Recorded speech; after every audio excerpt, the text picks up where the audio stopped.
Muy buenos días, estimados alumnos. El día de hoy, nuestra clase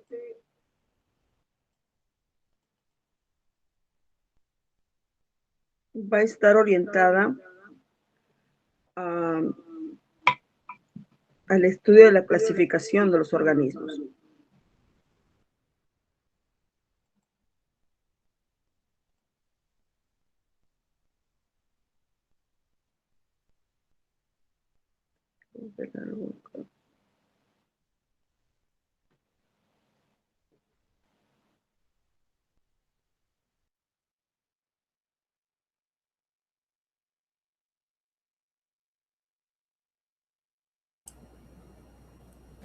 Confírmeme, por favor, si me están escuchando.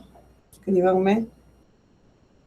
¿Me están escuchando? Confírmeme. Gracias. Bien.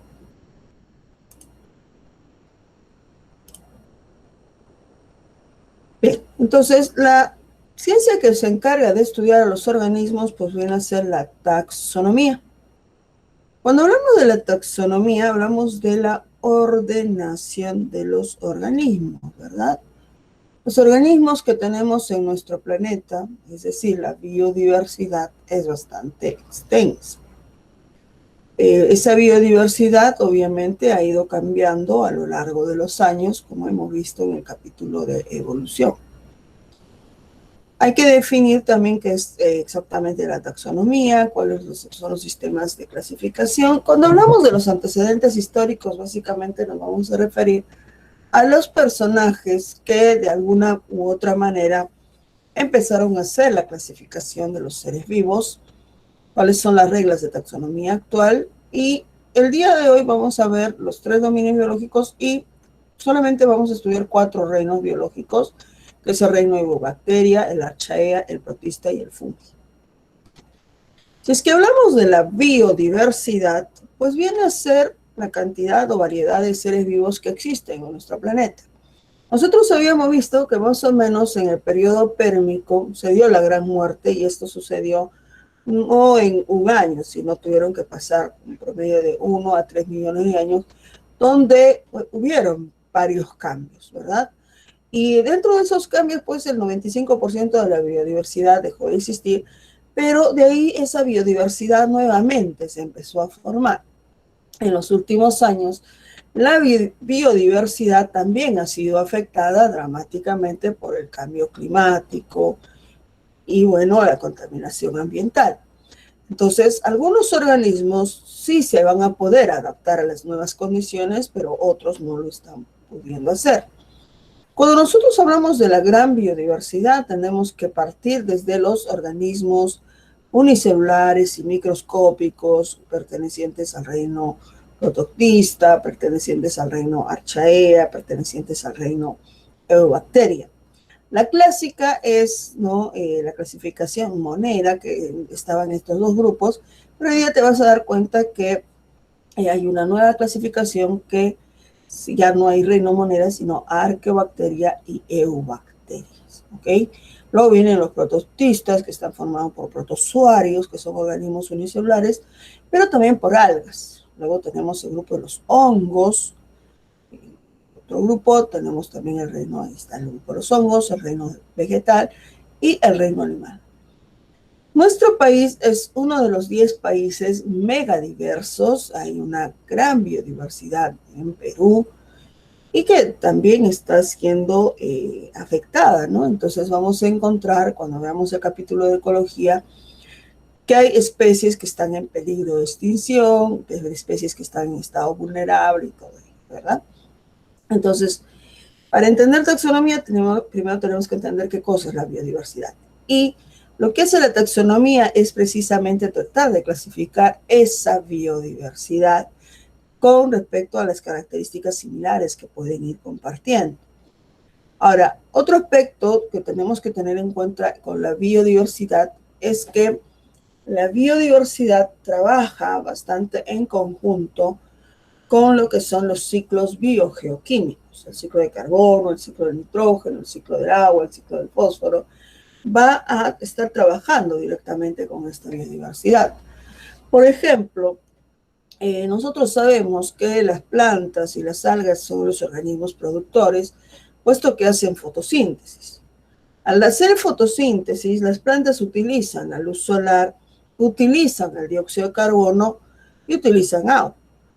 Producto de la ruptura de la molécula del agua, sabemos que se libera oxígeno, que va a ser importante para la respiración de los seres vivos, pero también recordemos que en la segunda etapa de la fotosíntesis se va a realizar la formación de glucosa. Y para que se forme glucosa, pues es necesario la presencia de dióxido de carbono. Y este dióxido de carbono se obtiene como producto de la respiración de los seres vivos, así como también las emisiones de fábricas y vehículos. Curiosamente, la explosión industrial hace que se genere mayor cantidad de dióxido de carbono, que es uno de los gases de efecto invernadero y que está teniendo como consecuencia el cambio climático. Entonces, hay una interrelación directa entre los seres vivos y los ciclos biogeoquímicos, ¿ok? También podemos hablar, por ejemplo, para lo que viene a ser el agua, ¿no? El tema de la evapotranspiración. Cuando se da la evapotranspiración gracias a las plantas, pues ellas nos ayudan a regular la temperatura del ambiente también. Entonces, los seres vivos y los ciclos biogeoquímicos están en continua interrelación. También tengamos en cuenta que la biodiversidad va a ser importante para el tema del aspecto económico. Dependemos prácticamente de la biodiversidad para el aspecto económico. Si bien es cierto, la tecnología forma parte de las cosas más caras o costosas que tenemos que tener en cuenta que la población necesita alimentarse. Y para ello, obviamente, va a requerir de plantas y animales. ¿Okay? Esa población necesita medicinas y muchos de los medicamentos se hacen a partir de plantas. Esa población necesita vestirse, necesitamos algodón o podemos utilizar cuero, que utilizamos del ganado vacuno, ¿verdad? Los tintes, el mismo papel, ¿no? Las ceras, el caucho para hacer las llantas. Entonces, todo ello va a provenir de plantas, algunos otros productos industriales provenientes de animales. El tema del turismo y la recreación también va a ser importante cuando hablamos de la biodiversidad, porque tú te vas, por ejemplo, al Parque de las Leyendas, al Zoológico de Huachipa, o simplemente decides, no sé, visitar Islas Palomino, que están acá cerca de Lima, entonces te vas a distraer, vas a poder tener una experiencia bastante interesante con los lobos marinos, o si de pronto te gusta ir a, no sé, Islas Paracas, o si te vas a Piura, ¿no? O si te vas a la Reserva Nacional de Tambopata, en fin, ¿no? Nuestro país tiene una excelente biodiversidad y se hace ese tema del turismo y recreación, que va a ser importante porque va a permitir que la gente se conecte con esa naturaleza y pueda estar más tranquila. ¿Ok? ¿Ya? Entonces, ahora, en el aspecto científico, la biodiversidad va a ser importante porque va a ayudar a poder comprender mejor el cómo fue el proceso evolutivo, el de dónde vinimos y hacia dónde vamos también. Y entender que cada organismo que existe en nuestro planeta pues tiene una función, eso se llama nicho ecológico. Hay una función, ¿verdad? Veíamos, por ejemplo, si es que hablamos de algunas enfermedades, y un rato vamos a ver, por ejemplo, en el caso de las bacterias, una enfermedad que ocasionó la muerte de prácticamente el 50% de los europeos fue la peste bubónica, la Yersinia pestis. Y cuando aparece Yersinia pestis es porque lastimosamente a alguien se le ocurrió que debería eliminar a todos los gatos, y los gatos están cumpliendo una función en ese sentido de controlar precisamente la presencia de roedores. Al no controlar la presencia de roedores, esos roedores traían la pulga y las pulgas a su vez la bacteria. Y entonces hay una cadena, ¿no? Una secuencia. Si eliminas un organismo deliberadamente de un ecosistema, pues vas a alterarlo totalmente.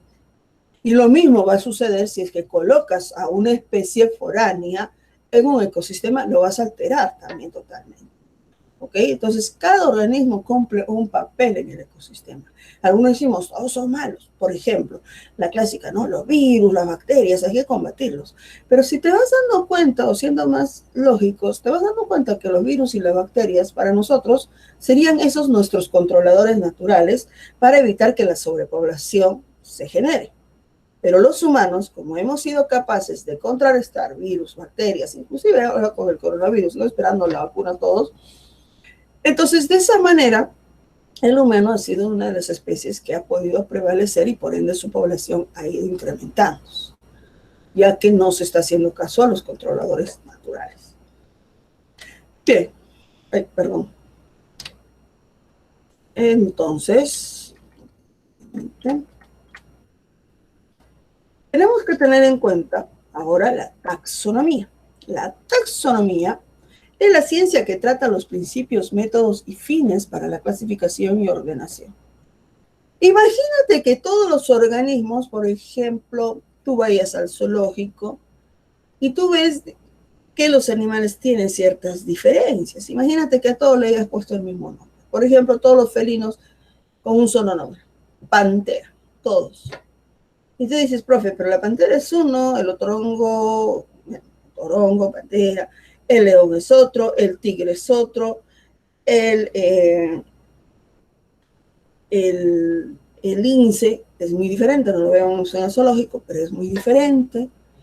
Pero te vas dando cuenta que hay ciertas peculiaridades que son similares entre ellos, pero también te vas dando cuenta que hay ciertas peculiaridades que los diferencian, obviamente.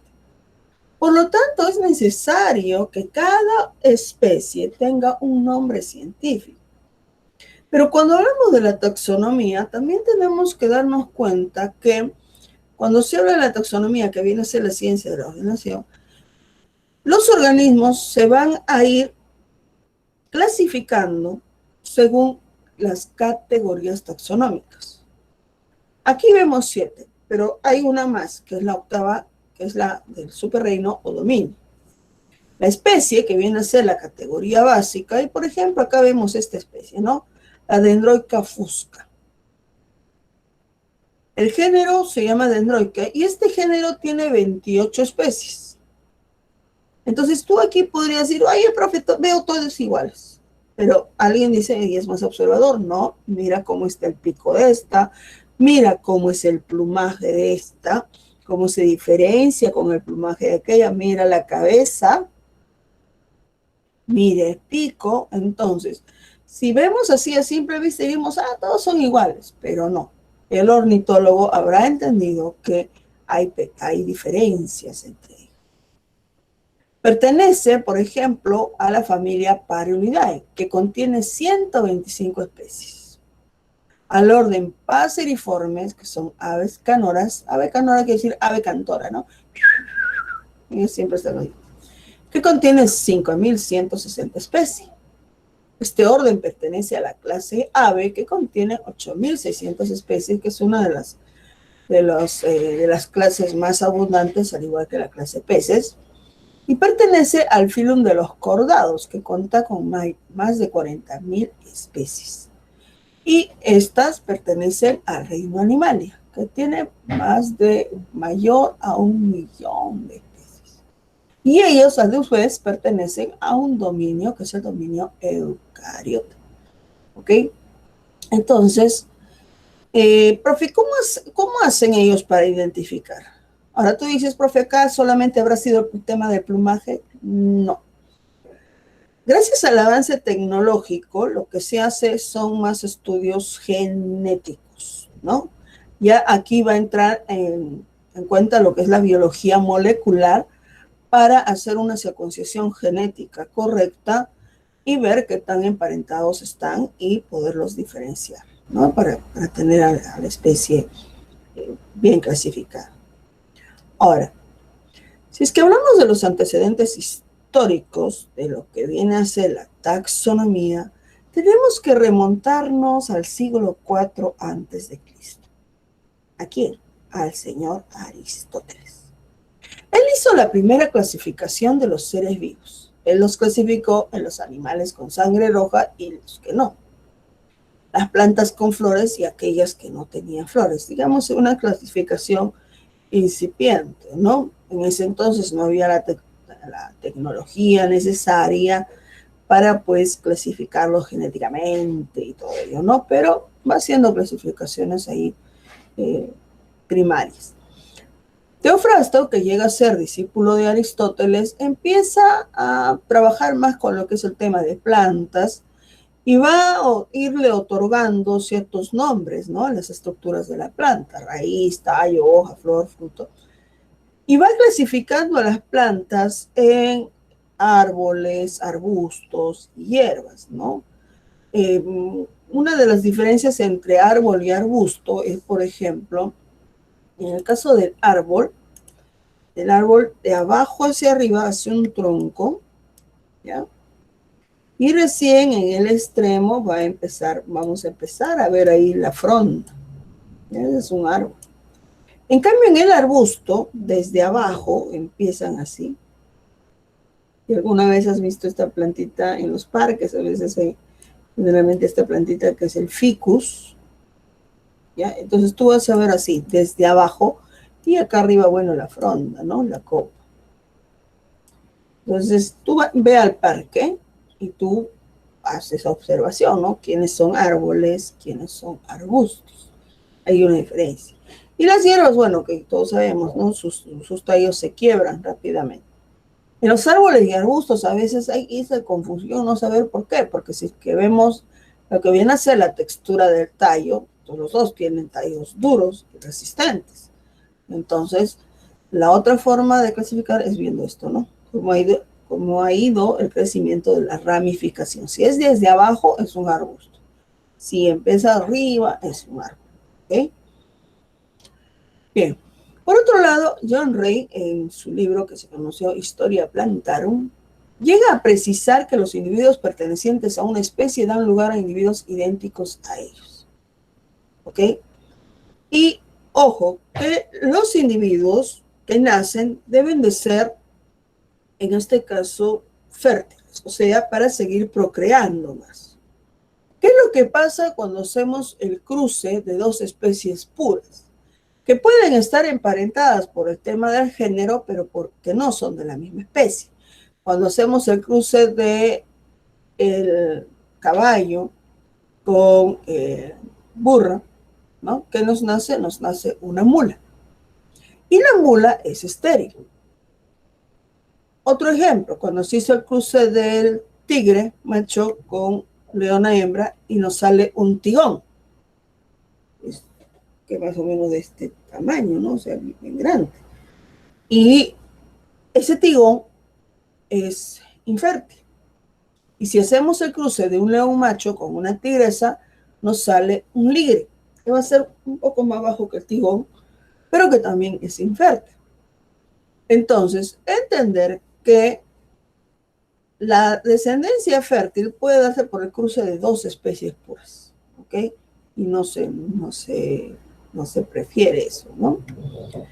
Ahora, quien llega a acuñar el término taxonomía, que significa taxis, ordenación, y nomos, tratado, conocimiento, es el señor Agustín de Candolle en 1813.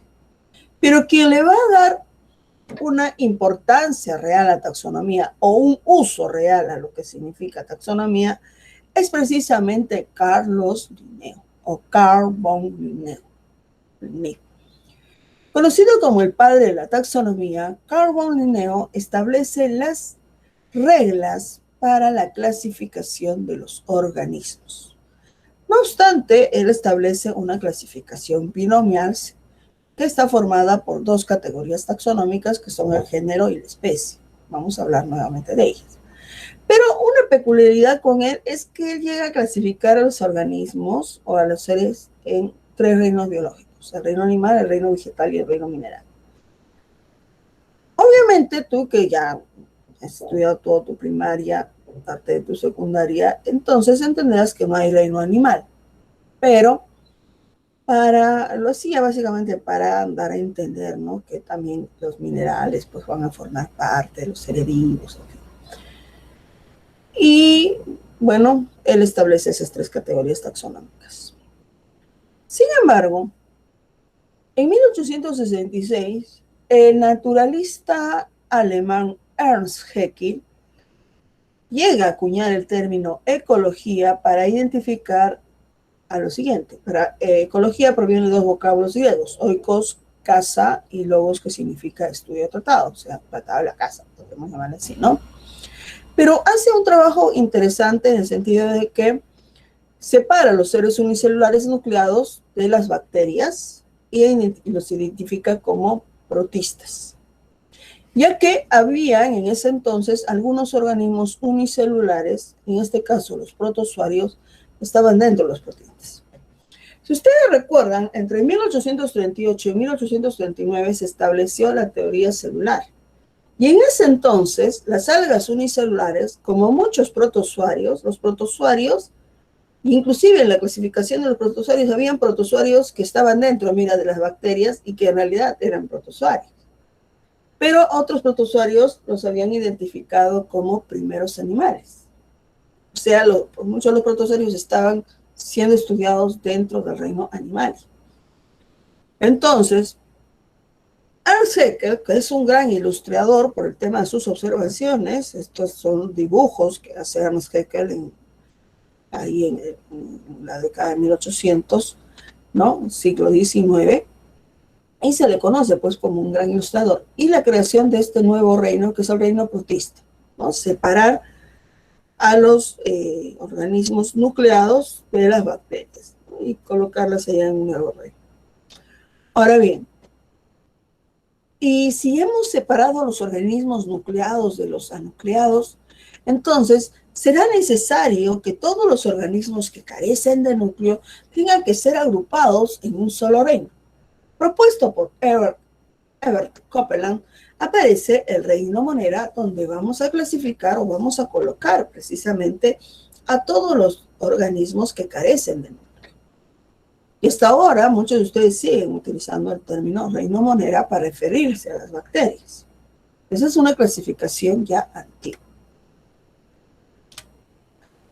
Robert Whittaker establece un nuevo reino, puesto que hasta antes de 1869 resulta que los hongos estaban siendo estudiados dentro del reino plantae.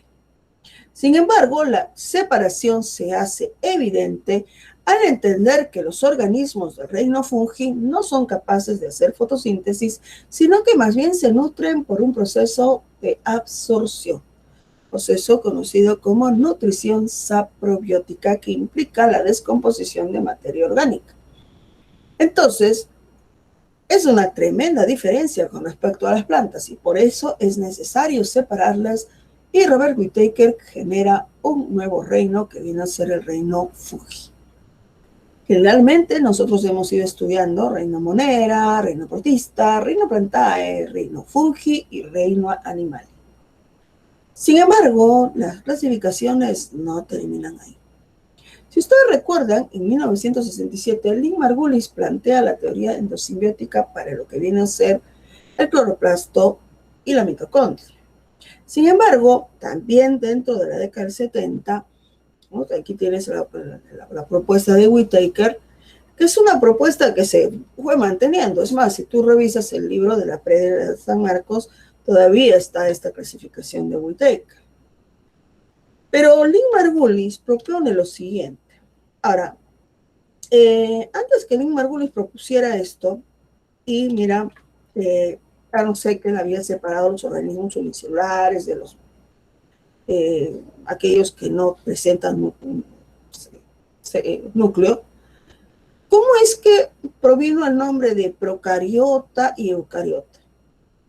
Quien estableció eso de procariota y eucariota fue Edward Chetton en el año 1925, para indicar que eucariote significa para aquellos organismos que sí presentan verdadero núcleo y procariote para aquellos organismos que carecen de un núcleo definido. Ahora, volviendo a lo que te decía, con el trabajo de Lynn Margulis y Carolyn Schwartz.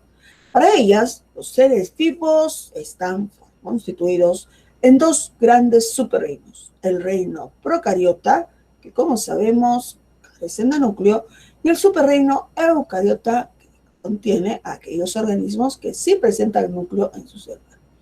Para ellas, el reino procariota se divide en reino monera, el cual a su vez se subdivide en subreino eubacteria y subreino arqueobacteria. Mientras que el reino eucariota se subdividiría en reino animalia, reino prototista, reino fungi y reino plantae. En 1977, por otro lado, aparece el trabajo de Carl West. Carl West ya hace un análisis un poco más minucioso, un análisis bioquímico prácticamente, y entonces se va percatando de que el reino monera no puede quedar como reino monera, sino que más bien hay que separarlo. Y que en realidad no existe solamente dos dominios biológicos. En ese entonces había el dominio procariota y el dominio eucariota. Para Carl West, los organismos deben de separarse en tres dominios biológicos: el dominio bacteria, el dominio archaea y el dominio eucaria.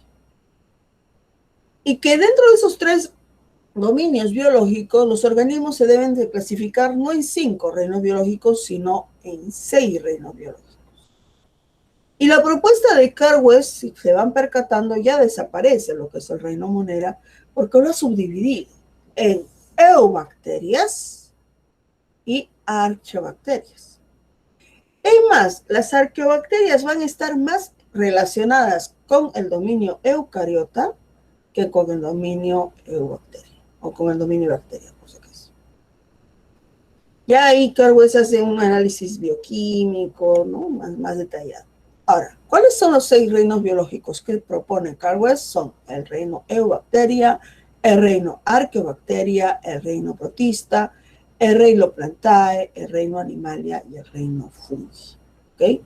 Esos son los reinos biológicos que propone Carl West. Ahora, en cuanto a lo que viene a ser el sistema de clasificación, tenemos que tener en cuenta que nosotros podemos tener una clasificación bastante utilitaria en casa, ¿no? En casa podemos tener una clasificación utilitaria. Y en este sentido, vamos a dividir a las plantas y animales según su uso, ¿no? Por ejemplo, plantas alimenticias, plantas venenosas, plantas medicinales. Siempre va a haber esto del tema utilitario, ¿no? Nosotros inclusive en la casa separamos bien nuestras plantas alimenticias, ¿no? Tenemos las verduras, tenemos las frutas y las separamos, ¿no? Algunas estarán en la refri, otras estarán en la alacena. La papa, por ejemplo, no la metemos a la refri. Ya las frutas, no todas las frutas las metemos a la refri, algunas sí, otras no, y hacemos esa clasificación bastante básica en nuestra casa. Obviamente nosotros no vamos a clasificar plantas venenosas, pero tú dices, profe, ¿y quién podría tener ese conocimiento?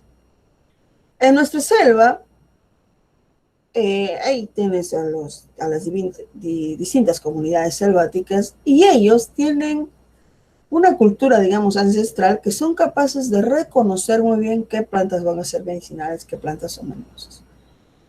Por ejemplo, estas bayitas son venenosas, pero hay otras bayas que se parecen mucho a estas, que sí son comestibles. Y solamente lo va a conocer el ojo bien entrenado y alguien que haya visto ya N veces esto, ¿no? Porque si tú ves por primera vez, dices, ah, mira, el otro día me invitaron unas bayitas, eran así de esta forma, y estaban ricas. Y de pronto tú te vas al bosque y dices, oye, mira, ahí están esas bayitas, las coges.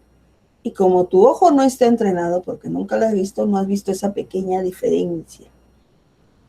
Y te las puedes comer. Y ya te intoxicaste, ¿verdad? Ahora, el tema de las plantas medicinales, Perú tiene N plantas medicinales y las vamos clasificando también, ¿no? Bien. Ahora, en lo que ¿Quién hace la clasificación artificial? Esta va a considerar a los organismos como seres invariables, y lo que va a hacer la clasificación artificial es clasificar a los seres vivos tomando en cuenta ciertas características de su cuerpo, ¿sí? Por eso se dice que está basado en la anatomía comparada. Y aquí vemos también un poco de evolución, ¿no? ¿Te acuerdan cuando hablábamos de órganos homólogos, órganos análogos? ¿Ya? Los órganos homólogos son aquellos que tienen una misma estructura, es decir, aquellos organismos que tienen o parten de un individuo que ha sido un ancestro en común y que por lo tanto las estructuras van a ser prácticamente iguales, pero van a tener funciones diferentes. Mira, las aletas de una ballena, como las alas de un murciélago, presentan los mismos tipos de huesos: húmero, radio, huesos metacarpianos, la falange, falangitas. Entonces, en este sentido, estos son órganos homólogos. Si es que hablamos de la anatomía comparada, son órganos que surgen de un individuo que ha sido un ancestro en común. Profe, ¿por qué dice ancestro en común? Porque los dos son mamíferos. Y todos los mamíferos habrán tenido un ancestro en común. Pero que, sin embargo, las estructuras se han adaptado a condiciones diferentes. Es decir, en este caso, la aleta de la ballena se ha adaptado para el nado, mientras que esta estructura se ha adaptado para el vuelo. Entonces cumple funciones diferentes. Locomoción ambas, pero una nada y la otra es para el vuelo. Por otro lado, cuando hablamos de los órganos análogos, va a implicar que vamos a comparar dos estructuras de animales que van a tener la misma función, pero que no estarán emparentadas. El insecto pertenece al grupo de los artrópodos y básicamente a la clase insecta, ¿no? Y es muy diferente al ala del murciélago, que pertenece al filum cordados, a la clase vertebrados y al orden vertebrado y a la clase mamal. Entonces, están totalmente, en lo que viene a ser escalas evolutivas y ordenación, están totalmente distanciados. Pero, sin embargo, sus estructuras, las alas, van a servir para lo mismo, que en este caso es el vuelo. Ya, esa es una clasificación artificial que se va a tener. Por otro lado, la clasificación natural va a empezar a estudiar a los organismos según el grado de parentesco ya que puedan tener. ¿Ok? Por ejemplo, aquí tenemos un ancestro arbóreo, un insectívoro, habría sido, que va a dar origen a dos ramas, ¿no? La rama de los prosimios y la rama de los antropoides. Tanto estos antropoides platirrinos, ahí están los antropoides, ¿ok? Ahora, los catarrinos vienen desde los monos del viejo mundo, el gibón, el orangután, el gorila, el chimpancé y el humano. Pero los que son hominoides son solamente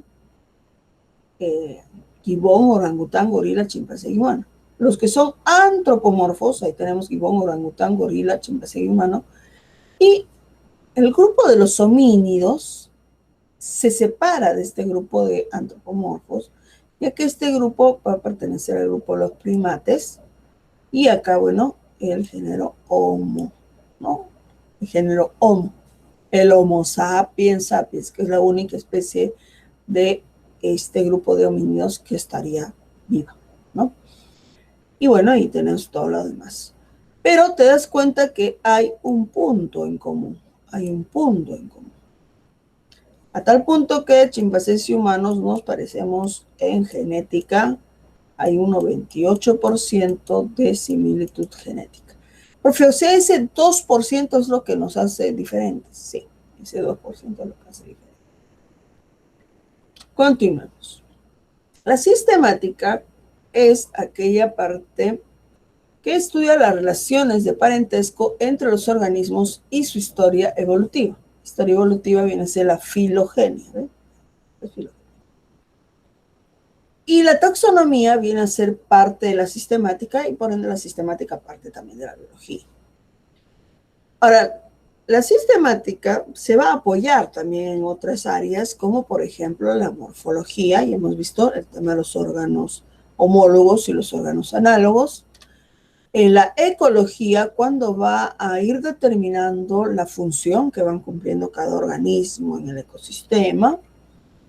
La bioquímica, ¿no? Para analizar la composición química de los organismos, qué parentesco van a ir teniendo, y eso se va a profundizar más cuando se hace ya la biología molecular, cuando se analiza detalladamente el ADN. Y por último, la filogenia, ¿no? Que estudia la historia evolutiva de los organismos.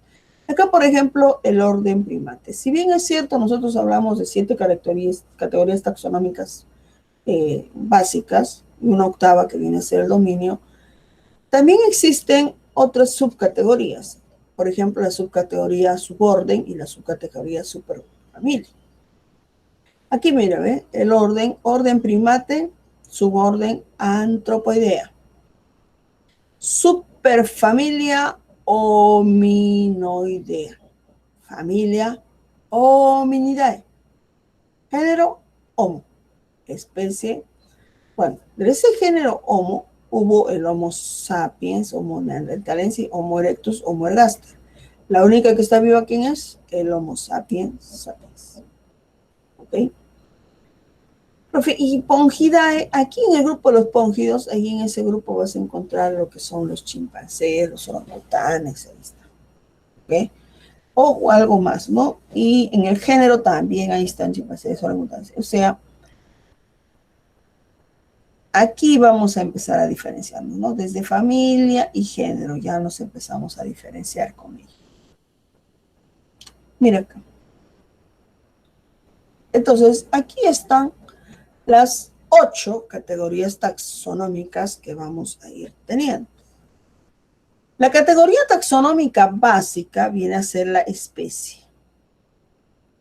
Varias especies se agrupan para formar un género. Varios géneros se agrupan para formar una familia. Varias familias se agrupan para formar un orden. Varios órdenes se agrupan para formar una clase. Varias clases se agrupan para formar un filo. Ojo que filo lo utilizas para animales. Para animales y protozoarios. Y la división lo utilizas para bacterias, lo utilizas para algas, lo utilizas para plantas. ¿Ok?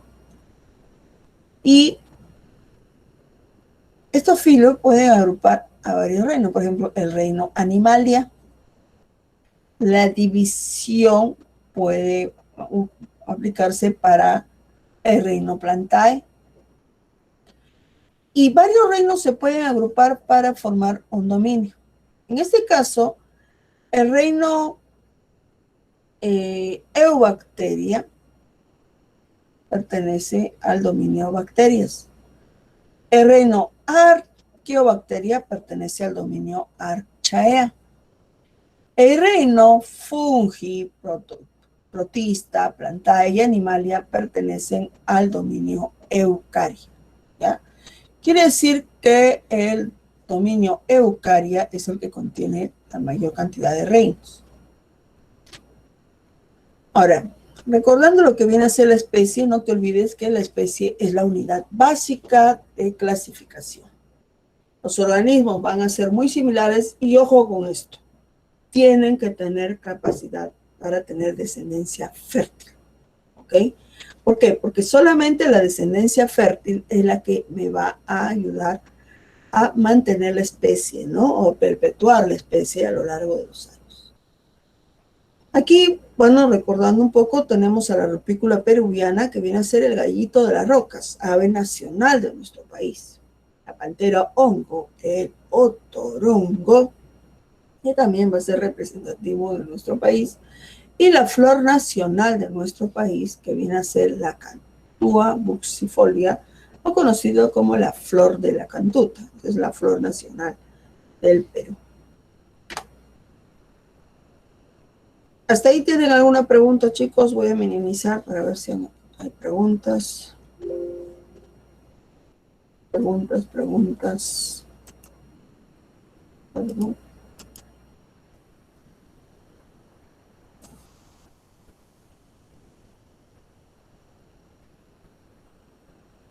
Ya. Ahora vamos a ver, ¿ya? Ahorita vamos a ver cada uno de los dos. Vamos a ver el reino, el dominio bacteria y el dominio arqueobacteria, ¿ya? Para entender. Vamos a continuar. Primero vamos a ir viendo las reglas taxonómicas, ¿ok? Miren, recuerden que Carl Linneo es un arraigado creyente y entonces se va dando cuenta que este lenguaje, que viene a ser el lenguaje latín, ya prácticamente se está dejando de utilizar. Ustedes recuerdan que cuando viene el tema de las inversiones europeas a todo lo que viene a ser Sudamérica, se impone el tema de la religión y siempre se predica en latín, ¿no? Se predica en latín. Y mucha gente, ¿no? Y el latín se hablaba sobre todo en las ceremonias religiosas, pero no mucha gente utilizaba el latín, así que el latín empieza a ser una lengua muerta, pero sin embargo, muchas de las prédicas se hacían en latín hasta que ya llegan a acuerdos donde es necesario que la gente pueda entender pues la palabra de Dios en su propio idioma. Y entonces el latín se deja de utilizar. Carl Linneo entonces propone que los nombres científicos pues sean en esta lengua que no va a estar sujeta a cambios por modismos o regionalismos, ¿no? Y en este caso el nombre científico va a ser universal.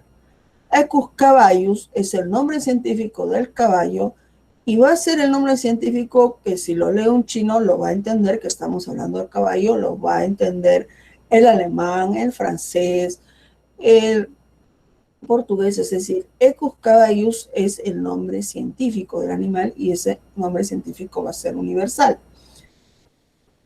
Y como dice, no está pues sujetos a modismos y regionalismos. Caballo, en español, caballo, en italiano, cavallo, en portugués, cheval, en francés, horse, en inglés, caguayo, en ñahuatí y algo muy parecido, caguayo, también en quechua.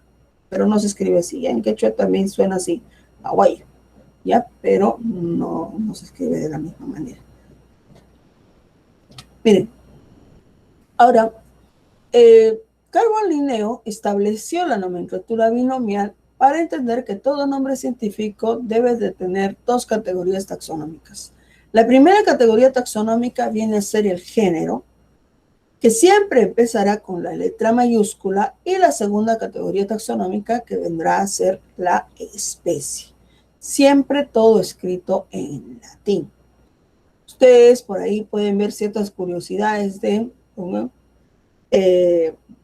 organismos bautizados según un personaje famoso y te va a salir una serie de nombres.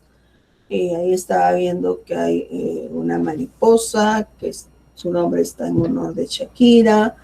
De ahí hay otro artrópodo cuyo nombre está en honor a Michael Jackson, por ejemplo, ya, pero latinizado. ¿Okay? Entonces, el nombre científico lo pone el científico, el biólogo, en fin, que haya encontrado esa nueva especie. ¿Ok? Pero para ponerla tiene que tener dos condiciones. Género, seguido de la especie, la primera letra siempre con mayúscula, el idioma en latín y siempre escrito con cursiva y en negrita. ¿Ya? Cursiva y negrita. Esto del subrayado en textos escritos también va, pero en algunos casos se ha estado dejando de utilizar. Y lo que sí siempre tiene que seguirse es la letra en cursiva y en negrita.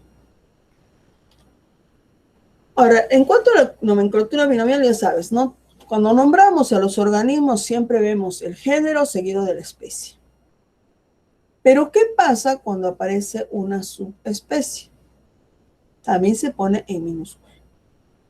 Por ejemplo, la especie es el Canis lupus. Pero este Canis lupus es el antecesor de todos los perros. Los perros son Canis lupus familiares. ¿Ok? Por ejemplo, tú lees un texto que dice, y el Canis lupus familiaris. Canis lupus familiaris, completamente agresivo. Mató felinus domesticus. Además, ha ocasionado deterioros en muebles de casa, rompiendo ciertos sillones y ciertas eh, prendas de su dueña, como por ejemplo sandalias. Y tú piensas que es un perro grande, que es un perro muy agresivo. Oye, mira qué perro tan terrible. Y en la foto te sale este. Imagínate. Estos son bien, así chiquititos que son estos pequeños chihuahuas, son bien cascarrabias, ¿no? Te pueden destrozar, así con sus pequeños dientecitos, tranquilamente un mueble, te pueden destrozar tranquilamente una sandalia. Y bueno, en este caso, al felinos domésticos que habían matado era un gatito chiquitito, ¿no? O sea, el felinos domésticos es el nombre científico del gato. Entonces, ahí tenemos el Canis lupus familiaris. Por ejemplo, el nombre que te digo que es universal, ¿no? Es muy diferente el nombre universal que el nombre vulgar. Acá le decimos perro. En inglés le dicen dog, ¿no? En China tendrá su nombre, en Francia tendrá otro nombre, pero el nombre científico es universal. Aquí, por ejemplo, yo no entiendo nada de chino, pero dice Canis lupus. Ah, bueno. Esta lectura tiene que ver algo con un lobo. Vamos a imaginar un chino intentando leer español. Tú entiendes el español, pero el chino revisa esto. Ah, aquí están hablando de un perro, dice. Bien, en inglés. No entendemos nada de inglés, pero dice evidencia de fósil. Bueno, aquí están hablando de un lobo. Y en este caso, cuando dicen Canis lupus, se está refiriendo al lobo gris, ¿ya? Que vivía hace 1.000.000 de años. Y también dice, hay ciertos fósiles atribuidos al Canis rufus.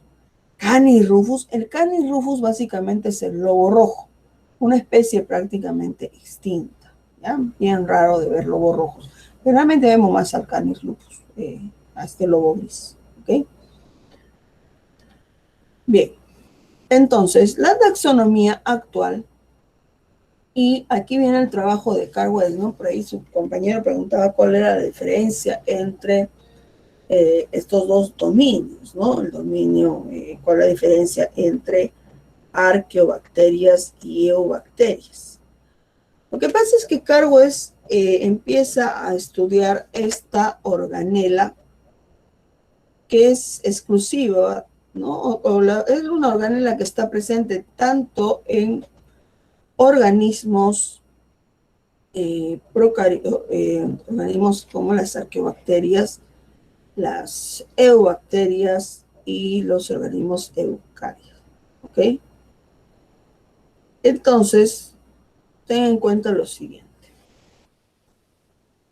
Carl Wells empieza a estudiar la única organela que está presente en los organismos unicelulares, los organismos carentes de célula también. Entonces, cuando empieza a analizar el ribosoma, que es la única organela celular que se común a los dos, vemos que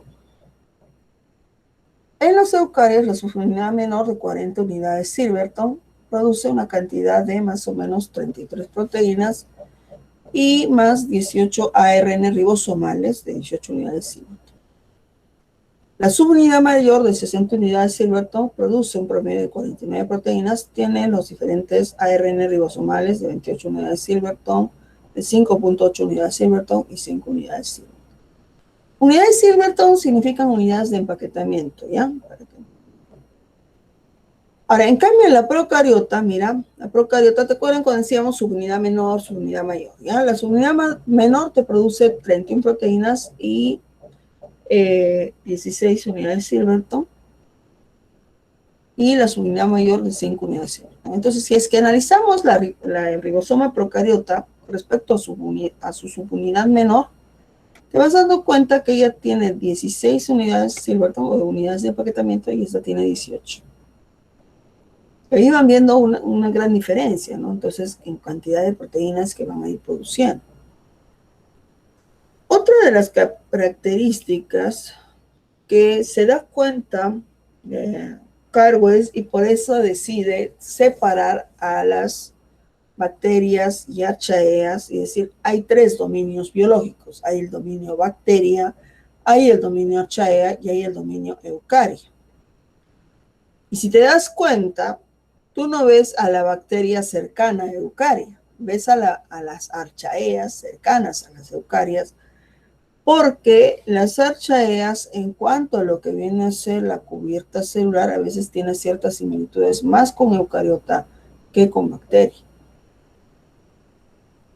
¿Ya? Entonces, por eso es que las archaeas acá ves que están como que más, o sea, la línea evolutiva, como que las archaeas están más emparentadas con las eucarias. Este punto sería el punto en común que tienen las dos, ¿no? O sea, y este punto de acá vendría a ser el ancestro, ¿verdad?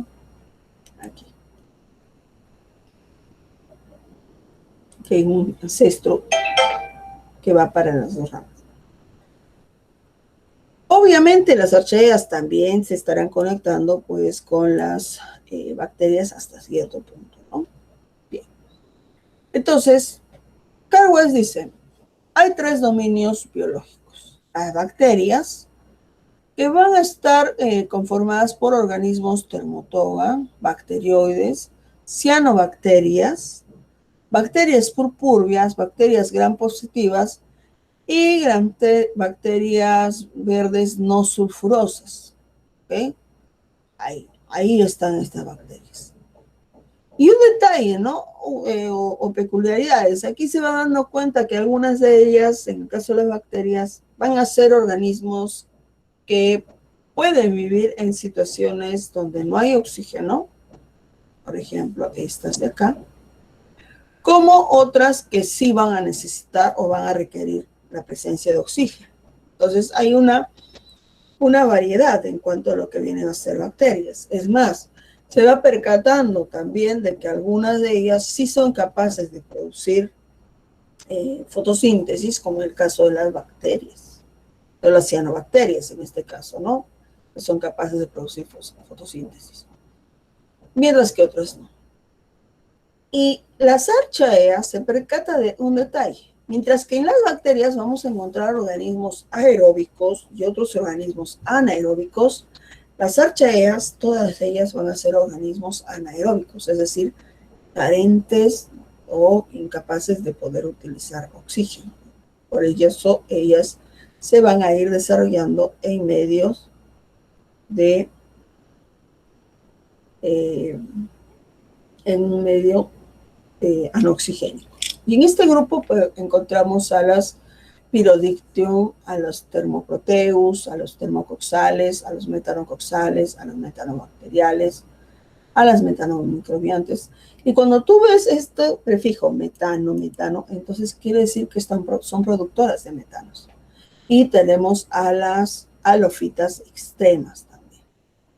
Ahora, en el dominio Eucaria encontramos el reino Animalia, el reino Fungi, el reino Plantae.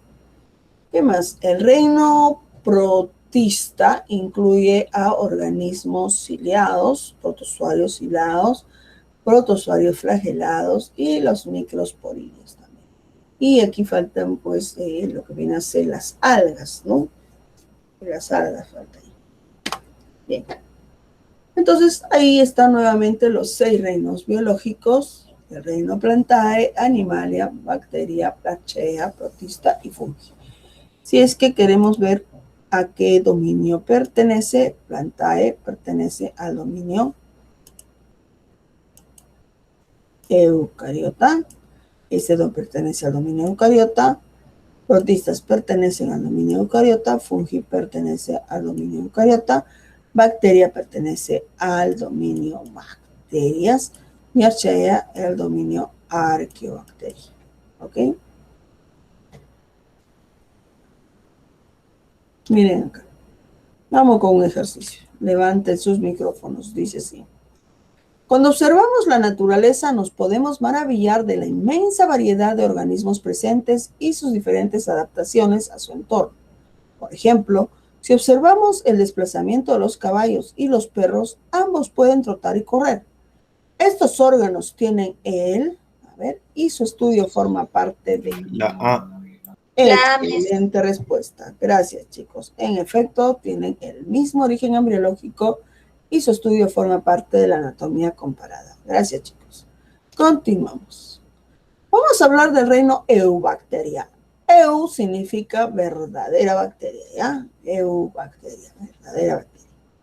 Este reino tiene las siguientes peculiaridades. Son organismos unicelulares sin presencia de oxígeno, pero con una región denominada nucleoide, la cual contendría proteínas no histónicas que van a estar ayudando a proteger el material genético de estos organismos. Recuerden que estos organismos presentan un ADN que es circular debido a la ausencia de proteínas histónicas. Entonces el nucleoide está formado por otras proteínas que no son proteínas histónicas necesariamente. Una peculiaridad del reino Eubacteria es que prefieren una reproducción asexual por medio de bipartición. No quiere decir que no exista reproducción parasexual, en este caso utilizando sus fimbrias o piles, ¿ya? Como son organismos unicelulares, estas células no se van a agrupar para formar tejidos. No. Son organismos unicelulares que, si bien es cierto, pueden vivir bajo la forma de colonias, pero no van a formar necesariamente un tejido. La pared celular de las bacterias se caracteriza por presentar el peptidoglucano conocido como mureína. ¿Okay? Ya sabemos que la única organela no membranosa que va a presentar es la del ribosoma con 70 unidades Silverton, y la gran mayoría presenta pues nutrición heterótrofa. Y eso va a ser un aspecto importante porque en este sentido las bacterias van a ser organismos descomponedores de la materia orgánica. De ahí su nutrición heterótrofa. Sin embargo, en este grupo de eubacterias también vamos a encontrar a las cianobacterias, que es el grupo que es responsable de realizar fotosíntesis y por ende va a ser organismo autótrofo. Miren, aquí vemos las partes de una bacteria clásica y básicamente la que estamos visualizando en la imagen es una bacteria causante de alguna patología. ¿Y por qué me doy cuenta de ello? Ahorita te lo voy a explicar. Primero veamos las características clásicas que tiene que tener toda bacteria. Lo primero que tiene que tener toda bacteria es una pared celular que ya sabemos está formada por peptidoglucano.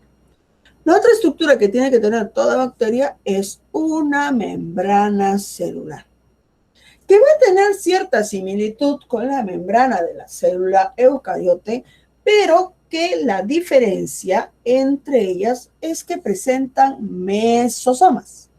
Es en el interior de esos mesosomas donde este organismo realizará su proceso de respiración y digestión celular. Por otro lado, el citoplasma, que viene a ser esa estructura blanca, que va a estar bordeando obviamente al material genético de esta bacteria, solamente presenta citosol, no presenta citoesqueleto, que es otra de las grandes diferencias con respecto a la célula eucariota, ¿verdad? Ahora, y la única organela que presenta toda bacteria van a ser los ribosomas. Profe, y en el caso de las cianobacterias, dices tú, a una cianobacteria te comento que no tiene flagelo, no tiene cápsula, sí tiene su pared celular, pero en el caso de una cianobacteria, lo que van a tener ellas básicamente son unas lamelas fotosintéticas, ¿ya? Esa es otra diferencia. Ahora, yo te había mencionado que esta básicamente es una bacteria que nos ocasiona enfermedades. ¿Y cómo sé eso? Fíjate, por la presencia de cápsula. La cápsula es una estructura que en las bacterias le van a otorgar una protección extra frente a las condiciones no propicias del entorno, ¿ok? Y van a servirle como una protección extra, ¿ok? Y la cápsula está formada pues, por una serie de unidades repetidas, ya sea de polisacáridos o de polipéptidos. Por otro lado, algunos organismos, como en el caso de esta que está acá, que es un agente causante de una enfermedad que se llama el tétanos, y aquí tenemos a la Clostridium tetani. Ya ellas van a reproducirse o van a obtener esta estructura que se llama esporas, ¿ya? Y que le va a permitir pues sobrevivir a condiciones desfavorables. Ahora, antes con respecto a la otra estructura, ¿no? Yo te mencionaba, ya hemos visto la espora, ya hemos visto la cápsula. El tema de los cilios son unas pequeñas velocidades que van a aparecer y que van a permitirle a este tipo de bacterias realizar lo que se conoce como la reproducción parasexual denominada por conjugación, donde va a haber una compartición del material genético precisamente utilizando las fibrillas o pilas. Ahora, una estructura muy peculiar que tienen ellos es esta que está acá, el plásmido. ¿Qué es el plásmido? El plásmido no es otra cosa que una fracción de ADN, ¿ya? Es una fracción de ADN. ¿Y por qué será tan importante?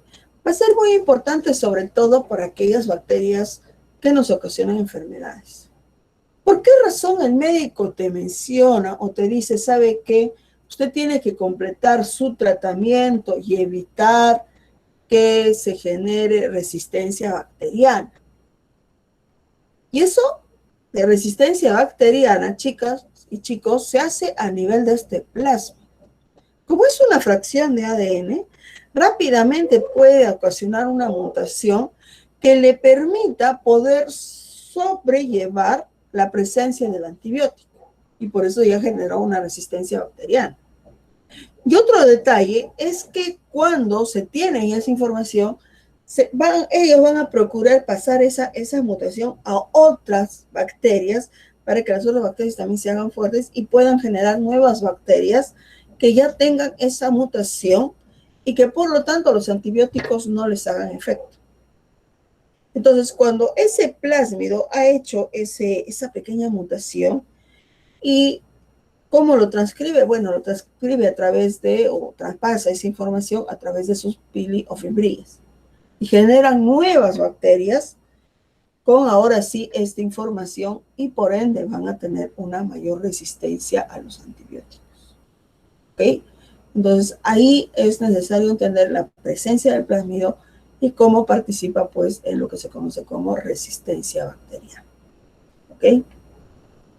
Bueno, el tema del flagelo, les cuento que no toda bacteria tiene flagelo, pero algunas presentan, como el caso ahí, un solo flagelo, otros presentan varios.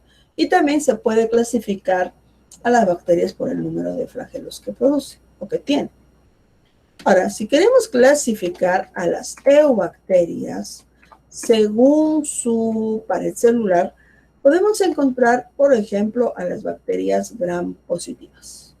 Las bacterias gram positivas, como las bacterias gram negativas, van a ser causantes de muchas enfermedades, ¿no? O infecciones. En el caso de las bacterias gram positivas, ellas van a presentar de 16 a 20 o a más capas de mureína, o sea, esas capas de peptidoglicano. Por esa razón es que cuando se utiliza el colorante, ¿ya? Cuando se utiliza el colorante, como tiene mayor cantidad de placas de mureína, entonces hay una mayor pigmentación de las mismas. Por eso es que se visualizan de color así violeta, azul o violeta. Y en este grupo podemos encontrar a los cocos, los bacilos, que viene a ser una forma de clasificarlos según la forma que tienen, ¿no? Cada uno de ellos. Si es que analizamos a las bacterias gram positivas, vamos a encontrar, por ejemplo, al Staphylococcus aureus, al Clostridium botulinum o la toxina del botulismo, el Bacillus anthracis, el Streptococcus pneumoniae, el Streptococcus pyogenes y la Corynectobacterium diphtheriae. La difteria. Ahora, en nuestro país, justamente en las épocas de mayor frío, que vienen a ser justamente estas de junio a más o menos mediados de agosto, que son las épocas del friaje en las zonas altoandinas. En las zonas altoandinas aparece una bacteria que viene a ser la neumococo, ¿no? El Streptococcus pneumoniae, que ocasiona un cuadro de neumonía. Aquí hay que entender lo siguiente. Mira, la neumonía es una infección provocada por el Streptococcus pneumoniae. ¿Y qué es lo que sucede aquí? Mira, si nosotros vemos a nuestros pulmones, vemos a los famosos árboles bronquiales y a estas estructuras le llamamos el lobulillo bronquial, que viene a ser la unidad anatómico-funcional del pulmón. Dentro de esos lobulillos bronquiales encontramos estas estructuras que parecen globitos inflados que se conocen como alveolos. Dentro de esos alveolos hay tres células. El neumocito 1, que es el que hace la hematosis o intercambio gaseoso. El neumocito 2, que elabora la sustancia surfactante que permite que este alveolo esté dilatado. Y los macrófagos alveolares que fagocitarán a las bacterias. Obviamente, si es que aparece un cuadro de neumonía, mis pobres macrófagos alveolares ya no pudieron hacerle frente. ¿Ok? Y entonces, en el caso de la neumonía, aparece una obstrucción generada, ¿no? Una aparición de líquido, ¿no? Que se va llenando. Entonces, si se llenan estos sacos alveolares, entenderás que no se va a producir la hematosis, no hay intercambio gaseoso. Lo cual hace que el paciente, de alguna manera, por una respuesta ya ocasionada por el sistema nervioso periférico autónomo, es esto de toser, ¿no? ¿Por qué? Porque al hacer esto, usted con cierta fuerza va a estar expulsando esa mucosidad y dándole cierta capacidad, ¿no? Al alveolo para poder seguir haciendo sus funciones.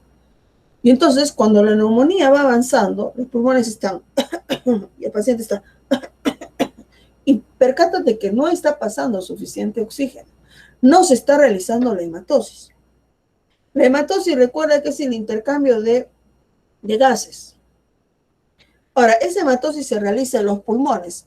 La sangre oxigenada va a viajar a través de las venas pulmonares y va a llegar al corazón. Y el corazón estará recibiendo pues, sangre oxigenada, la cual va a llegar a la aurícula izquierda, bajar al ventrículo izquierdo y del ventrículo izquierdo salir a la arteria aorta. Entonces, cuando no se está dando esa oxigenación, eso lo siente el corazón.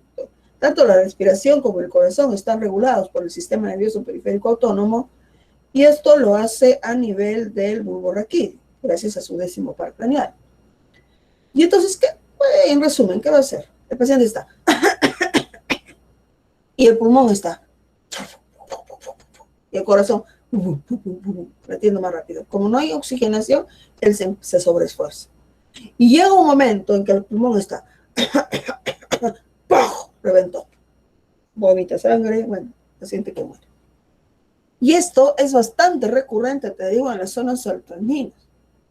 Imagínate una madre de familia, una madre, vamos a imaginar, 27, 30 años, que ha tenido su bebé y que pese a que lo estaba abrigando lastimosamente su bebé, y no ella, tiene un cuadro de neumonía. Bebé de 5 o 6 meses en promedio. Empieza a toser, imagínate ese cuerpito. Conseguir medicamentos está difícil porque la posta médica está a kilómetros de ahí. La fiebre ha empezado a subir. No baja con aquellos por ahí que utilizan pañitos de agüita con alcohol. Algunos le ponen un poco de la propia orina del bebé, son sus remedios naturales, y no baja. La madre envuelve desesperada a su bebé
Miss, disculpe que le interrumpa, pero se le apagó el micro.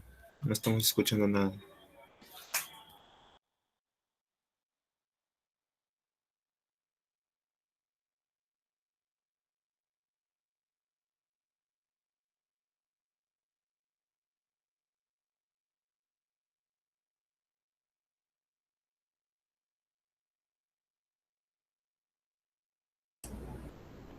¿Ahora me escuchan? Hola, hola, hola. Sí, gracias. Bien. Entonces, miren acá. Miren, aquí. Este señor, para que tenga esto, es porque es un señor claramente con un sistema inmunológico debilitado. Profe, por ahí falta de higiene, puede ser. Profe, ¿por qué nos dice esto? Porque en realidad Staphylococcus aureus suele vivir en nuestra piel. Nosotros tenemos en nuestra piel continuamente presencia de bacterias, por eso es que es necesario lavarse continuamente la mano, ¿ya? Pero nuestra piel también entiendan que es una barrera natural, ¿ya? Y nosotros cuando sudamos producimos lisosima. Y la lisosima es una proteína de defensa que mata precisamente a esas bacterias.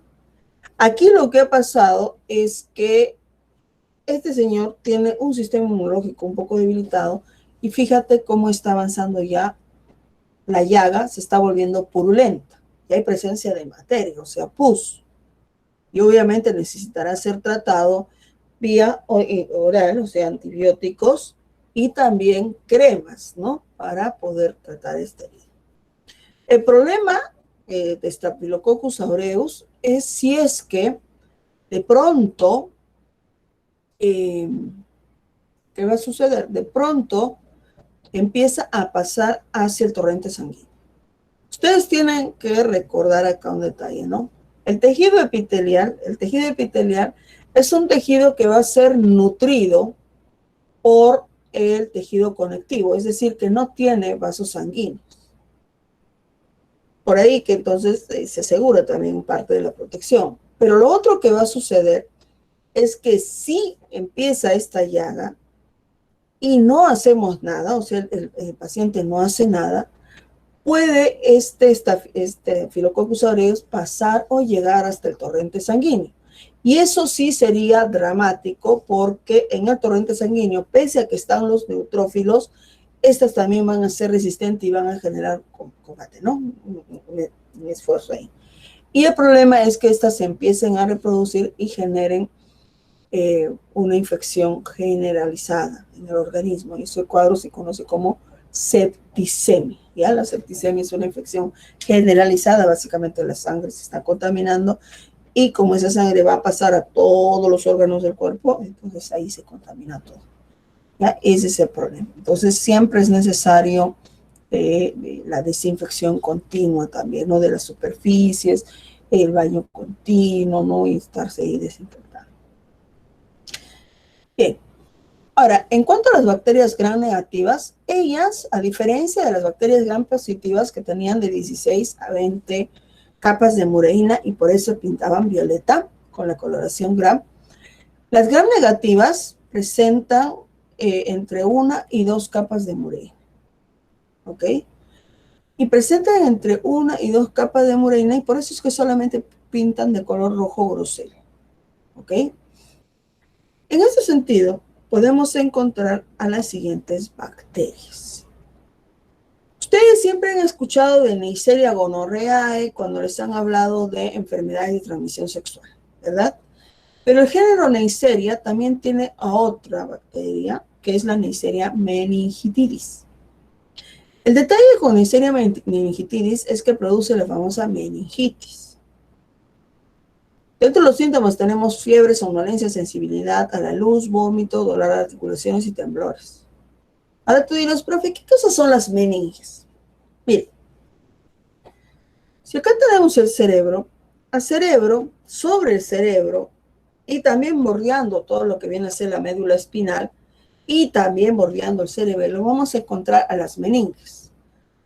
La pía madre, que es la que tiene más conexión con lo que se conoce como la corteza cerebral, corteza cerebelosa también. Luego tenemos el aracnoides, que parece una red de araña, y por ahí va a viajar el líquido cefalorraquídeo que va a estar nutriendo a todos los órganos del sistema nervioso. Y por otro lado tenemos a la dura madre, que va a tener más conexión con lo que viene a ser ya el cráneo, el hueso, ¿ya? Entonces, fíjense, aquí en la corteza cerebral, chicos, nosotros tenemos a los somas neuronales. Cuando a ti te hablen, o más adelante vamos a volver a hablar sobre corteza cerebral, ten en cuenta que en la corteza cerebral está la sustancia gris. ¿Y la sustancia gris? ¿Qué cosa es la sustancia gris, profe? Dices. La sustancia gris vienen a ser los cuerpos de la neurona. Yo tengo acá una neurona, miren, esta neurona es una neurona multipolar que tiene ahí sus dendritas. Tiene sus dendritas y por aquí sale el axón o cilindro eje, ¿ya? Vamos a imaginar acá está saliendo el salón o cilindro. El axón o cilindro eje y acá sus dendritas, miren. Mira, estas dendritas se conectan con estas dendritas y ahí se están interconectando, ¿no? Interconexión neuronal se llama eso. Ahora, el problema, chicos, es que cuando un paciente le da meningitis, puede llegar, mira, si está en dura madre ya no se vamos preocupando. Si va llegando a aracnoides, ahí ya nos vamos asustando. Si llega a pía madre, ahí es el terror, en ese momento el verdadero terror se vive, ¿no? Profe, ¿por qué? Porque si ya llega a pía madre, ¿quién está debajito? La sustancia gris, los somas neuronales. Y entonces, profe, ¿esa meningitis puede matar a los somas neuronales? Claro, puede matar neuronas. Al principio habrá fiebre, somnolencia, sensibilidad a la luz, vómitos, articulaciones, temblores, pero llega, cuando esto va avanzando, llega un cuadro de convulsión. El paciente convulsiona. Y hay muchos casos de cuadros de meningitis que el paciente ya no despertó, murió ahí, y otros casos que el paciente sí despertó, pero era un paciente que corría, hablaba, ¿no? Y luego termina con un paciente sordomudo. Eso le pasó a un vecino mío. A los 4 años, todos lo veíamos corriendo, le dio un cuadro de meningitis, no se le pudo tratar a tiempo y lastimosamente quedó sordomudo. Muy inteligente, chico, pero quedó sordomudo. Otros pacientes tienen cuadro de meningitis, en el peor de los casos fallecen, y otros pues quedan sin mover cierta extremidad. ¿Por qué? Porque justamente la meningitis mató neuronas motoras. Entonces ahí hay que tener mucho cuidado con el tema de la meningitis, ¿ok? Bueno, hay otros Spiridium botanus, Streptobacillus moniliformes, Treponema pallidum, que es el causante de la sífilis, Escherichia coli, que suele vivir o cohabitar en nuestro tracto digestivo, pero que hay que controlarlo, ¿ya? Porque cuando hay un excedente de Escherichia coli, también va a generar cuadros de diarrea. Helicobacter pylori, que viene a ser la bacteria causante de la gastritis, y Vibrio cholerae, que es la bacteria causante del cólera. Bien. Si clasificamos según su forma, ustedes acá ven, ¿no? Hay unas que son así como redondas, otras que tienen esta forma. Y si las clasificamos según su forma, entonces podemos entender a los cocos, ¿no? Cocos unicelulares, diplococos encapsulados, como en el caso del neumococo causante de la neumonía, los estafilococos, el estreptococos, las sarcinas y las tétradas. También tenemos al cocobacilo, el famoso bacilo de Koch, que casi siempre lo escuchamos para lo que viene a ser tuberculosis, esta empalizada, el diplobacilo, el estreptobacilo, y el sacacorchos, que tiene esta forma como de filamento, ¿no? La Borrelia burgdorferi. En forma de bastón, las Corinectobacteriaceae o el Vibrio cholerae, también en forma de bastón o de coma. en forma de hélice el Helicobacter pylori, en esta forma de bastón también, el coma de Yovibrio, ¿ya? Las espiroquetas y los filamentos. Son algunas formas bacterianas. Ahora, también podemos clasificar a las bacterias según los flagelos que presenten. Y si presenta un solo flagelo, se le dice monótrica. Si hay flagelos que salen de un solo lado del cuerpo de la bacteria, se le conoce como lofótrica. Si hay uno que sale de un lado y otro lado, se le conoce como anfítrica. Si le salen varios flagelos de diferentes partes del cuerpo, se le dice perítrica. Si sale un grupo de flagelos por un lado y otro grupo por el otro, se le dice anfirotófica. Y si no tiene ningún flagelo, se le dice átrica. ¿Ok? Ahora, según la nutrición, ¿cómo se alimenta el reino Eubacteria? Básicamente podemos encontrar organismos de nutrición fotoautótrofa cuya fuente de energía va a ser la luz y la fuente de materia orgánica es materia inorgánica. En este grupo vamos a encontrar al clorobium. Quiere decir que el clorobium será un tipo de bacteria que hace fotosíntesis. ¿Ok? Habrán entonces algunas estructuras conocidas como lamelas ahí en su interior. La fotoheterótrofa, cuya fuente de energía es la luz y la fuente de materia orgánica, bueno, es materia orgánica, que puede estar allí en el medio. En este grupo tenemos a la rhodospirina. La quimioautótrofa, compuestos inorgánicos, materia inorgánica, y aquí tenemos a la nitrobacter, que va a ser muy importante para las plantas. Y ahí vamos a ver la función ecológica que tienen las nitrobacter. Las quimioterótrofas, cuya fuente de energía necesitan compuestos orgánicos y materia, fuente de materia orgánica, y aquí tenemos a las Mycobacterium, ¿no? Y que básicamente ellas estarían descomponiendo materia orgánica, básicamente, y estarían teniendo una nutrición, en este caso, de descomposición, ¿no? Por ahí, en el caso de la Mycobacterium, lo importante de las Mycobacterium sería la de participar en el proceso degradativo, pues, de materia orgánica. Ahora, ¿cómo se reproduce una bacteria? Te había mencionado que una bacteria usualmente se reproduce por bipartición, ¿no? Aquí el material genético, ¿ya?, va hacia los polos y luego se parte en dos. Pero también tenemos otro tipo de reproducción, que es la que usa preferentemente esos pilis que te había mencionado y que va a permitir, pues, pasar esa información presente en el famoso plasmodesmo, ¿no? Y que hará, pues, al resto de bacterias que se vuelvan resistentes ante la presencia de algún medicamento que sea preferentemente bactericida, ¿verdad?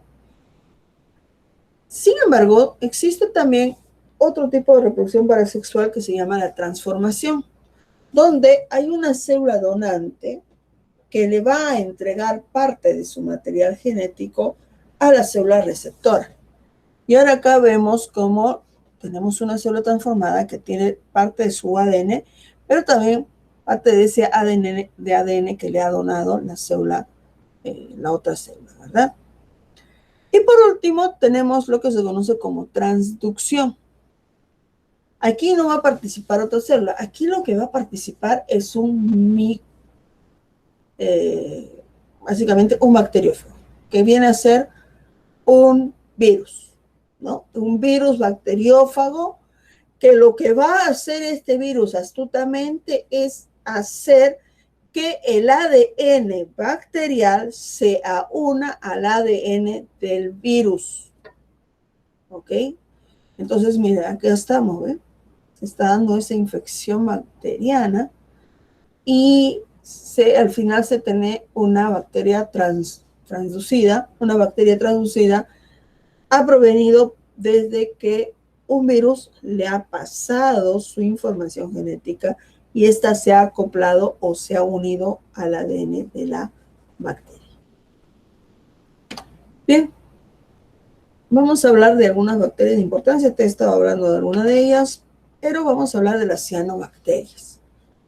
Las cianobacterias realizan fotosíntesis y por ende van a tener, además de su pared celular, de su membrana celular, de su citoplasma, ahí en el citoplasma vamos a encontrar en ellas unas estructuras que se conocen como lamelas fotosintéticas y que van a ser responsables de realizar la fotosíntesis. Podemos encontrarlas de forma unicelular, pero viviendo en colonias como la anavena o la cianocercina y la espirulina, que tiene esta forma de espiral, que va a ser muy empleado en suplementos nutricionales. También tenemos otras cianobacterias de importancia, solamente cianobacterias de importancia, como por ejemplo el Cushuro onóstico. ¿Te en algún momento has escuchado el Cushuro onóstico, que son como pelotitas ahí verdosas, que surgen en las zonas altoandinas, pero que tienen una importancia nutricional, ¿ya? Ahora, no te olvides, las cianobacterias suelen habitar en lagos y lagunas lénticas, y por ende van a ser importante recordar que ellas pueden participar en un proceso conocido como eutrofización. Recuerden que cuando hay eutrofización, lo que va llegando al lago o a la laguna son cantidades elevadas de nitratos y fosfatos. Y como esos nitratos y fosfatos van a formar parte de la nutrición de las cianobacterias, entonces estos se van a propalar. ¿Quiénes se van a propalar? Las cianobacterias.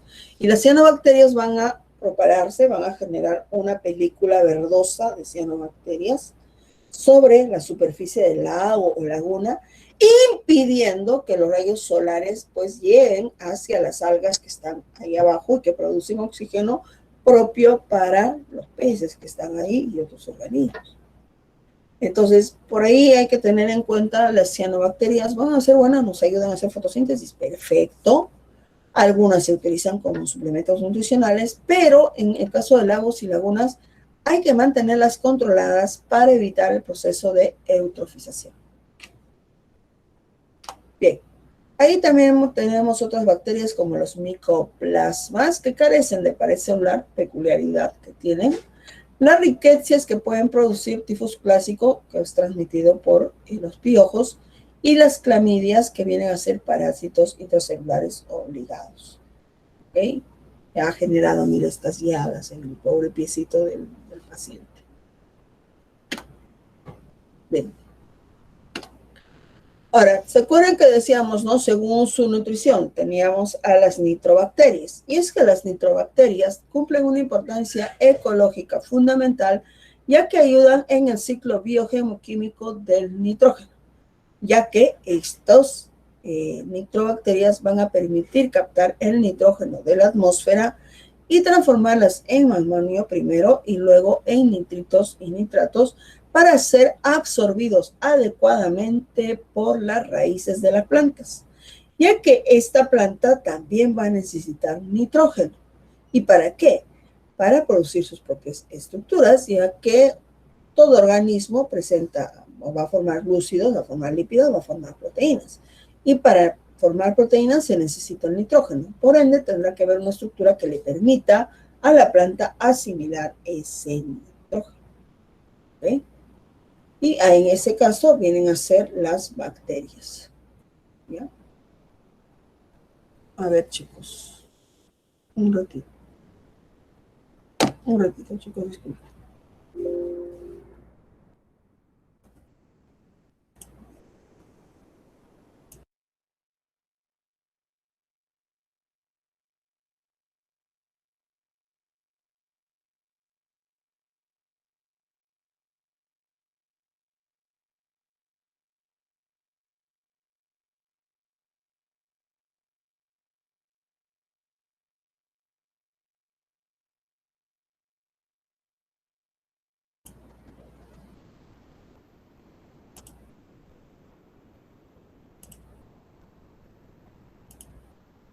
Ya. Entonces, aquí te decía, ¿no? Las bacterias van a ser importantísimas, en este caso las nitrobacterias, para la asimilación del nitrógeno bajo la forma de nitratos y nitritos. Y también habrán bacterias desnitrificantes que vuelvan ese nitrógeno a la atmósfera y nuevamente viene el ciclo biogeoquímico. ¿Ok?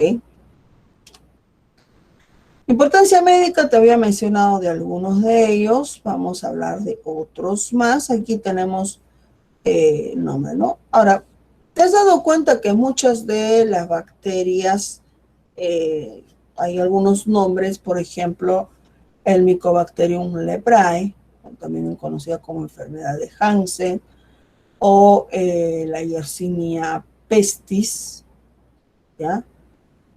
Y aquí, mira,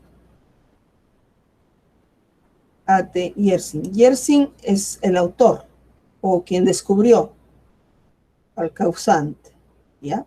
Por eso su nombre. Hay algunas bacterias, en el caso de Yersinia pestis, proviene, la palabra Yers, ¿no? Proviene del que encontró esta bacteria, ¿no? Y lo puso ahí en latín. Se puede hacer eso también. Miren, aquí hay algunas bacterias que han ocasionado ciertas afecciones, pues, en la población. Tenemos el Mycobacterium leprae, que produce esta enfermedad que es conocida como la lepra. La lepra, como ustedes ven, son llagas que aparecen en la piel y que fue muchas veces tratada con sábila, imagínense, ¿no? Hoy en día la lepra, no obstante, y es una enfermedad totalmente erradicada. Rarísima vez vas a ver tú un paciente que presente lepra. Te había dicho que a alguien, hace muchos años atrás, bueno, estamos hablando de estas épocas, 1347 a 1351, cierto papa mandó a eliminar a los gatos por considerarlos especies satánicas, ¿ya? Y eso es lo que sucede cuando a veces no se aplica algo básico que viene a ser la ciencia. Te dije hace un rato, que todo organismo en nuestro planeta cumple una determinada función. Las bacterias y los virus, su función es básicamente mantener controladas a las poblaciones. Y nuestras poblaciones se sobreproducen en exceso y empiezan a consumir más recursos, lo cual altera también dramáticamente el ecosistema, ¿verdad? Bueno, aquí en el caso de Yersinia pestis, el Papa mandó a eliminar los gatos, no hubo, por lo tanto, un depredador natural y por lo tanto las ratas se reprodujeron. Las ratas tienen una reproducción exponencial al igual que las pulgas y las bacterias aún más, ¿no? Las pulgas picaban a las personas y les transmitían esta bacteria.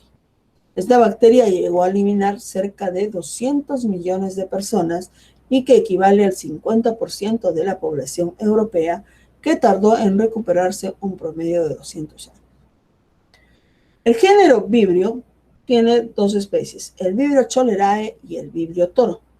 En 1992, nosotros, Perú, fue víctima de la epidemia del cólera. Básicamente a nosotros llegó una de las que tienen peores funciones, o sea, peores reacciones en el cuerpo. Y no fue Vibrio cholerae, fue Vibrio toro. ¿Ya? La Vibrio toro es la que llegó a nuestro país. Por otro lado, la tuberculosis es una afección que en nuestro país no hemos podido combatir. Hace rato veíamos la neumonía, ¿no? Te decía qué dramático debe ser para una mujer ver morir a su niño en brazos debido a que no hay una posta cercana. El pulmón le viene, ¿ya? Y en el caso de la tuberculosis te decía que es una de las afecciones que también en nuestro país ha sido muy difícil de manejar y que lastimosamente todavía no erradicamos. Para que a un paciente le dé un cuadro de tuberculosis, este es un paciente con un sistema inmunológico dramáticamente debilitado debido a que no se alimenta correctamente. No es lo mismo comer que alimentarse. Usted puede comer tranquilamente una bolsa de, no sé, canchita blanca y se llenó el estómago, pero no se alimentó. Entonces, usted se alimentará necesariamente si en vez de bolsa de canchita blanca prefiere comer tal vez un plátano o una manzana o una pera que contiene vitaminas y contiene nutrientes básicos. Entonces también lo va a llenar, pero no lo va a desnutrir. Entonces, en nuestra población, lastimosamente, la gente no se sabe alimentar oportunamente y por ende tiene un sistema inmunológico bastante debilitado. Cuando tuberculosis aparece en el organismo de una persona, la tos dura más inclusive de un mes. Pese a que se está utilizando antibióticos, el paciente sigue tosiendo, tiene sudoración profusa, es decir, abundante durante las noches, y ha empezado a bajar de peso de manera inexplicable. La tuberculosis tiene que ser tratada a tiempo, puesto que es una de las bacterias que genera una mayor resistencia, inclusive. El paciente en ocasiones tiene que estar tomando entre 10 a 15 pastillas diarias para poder eliminar a esta bacteria del organismo.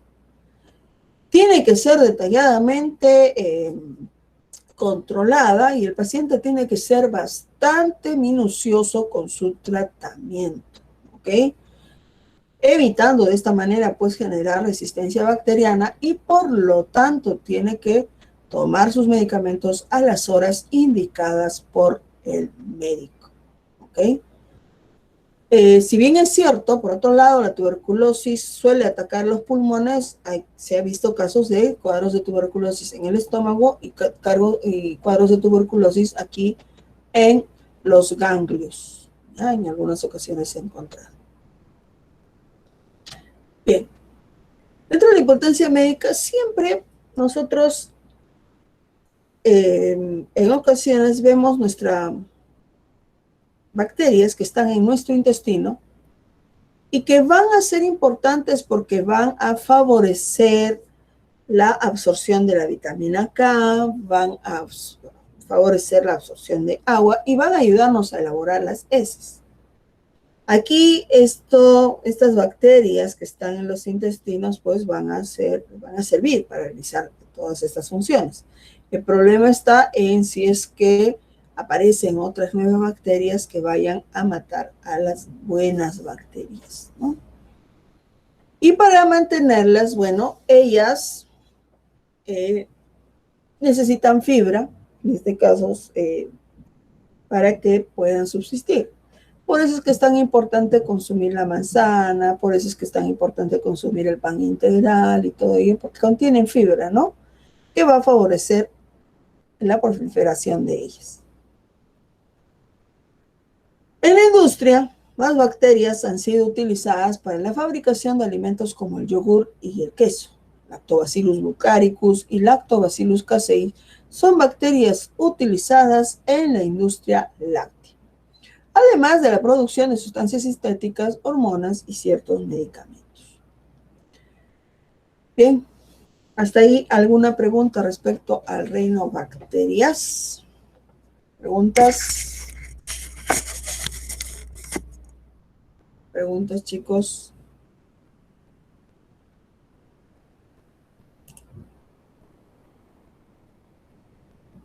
Ahí mencionabas el cuchuro se come. Sí, el cuchuro sí se come. ¿Ya?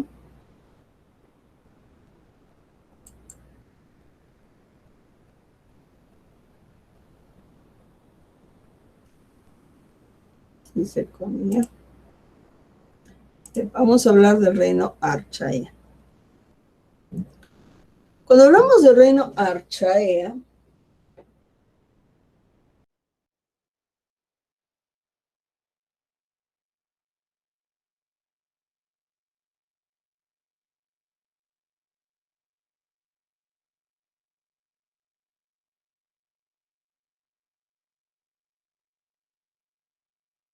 Miss, disculpe, otra vez, se le ha apagado su micro.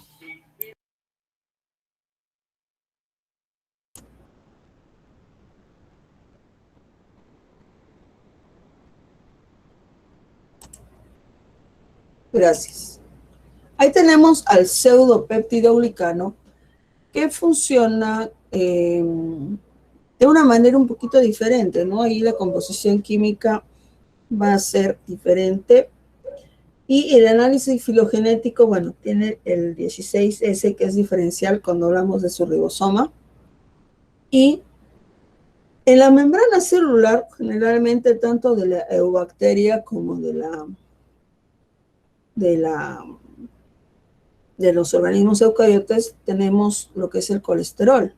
En el caso de ellas vamos a encontrar esteroles, no el esteroide colesterol, sino estos esteroles. No colesterol, sino esterol. Y ahí está. ¿Ya? Entonces, su ribosoma, su cromosoma, su membrana, su capa S con glicoproteínas. Esa es una arqueobacteria. Y otra peculiaridad que tienen las arqueobacterias es que ellas suelen vivir en ambientes, que son bastante extremos. Es decir, viven en lugares que nadie más se atrevería a vivir. Y en este grupo podemos encontrarlas a las alobacterias. El Halobacterium allobium es una de ellas, que es la que encontramos en el Mar Muerto. ¿Ok? Y también tenemos a las metanógenas. Las metanógenas se caracterizan por ser anaeróbicas, es decir, no son dependientes de oxígeno.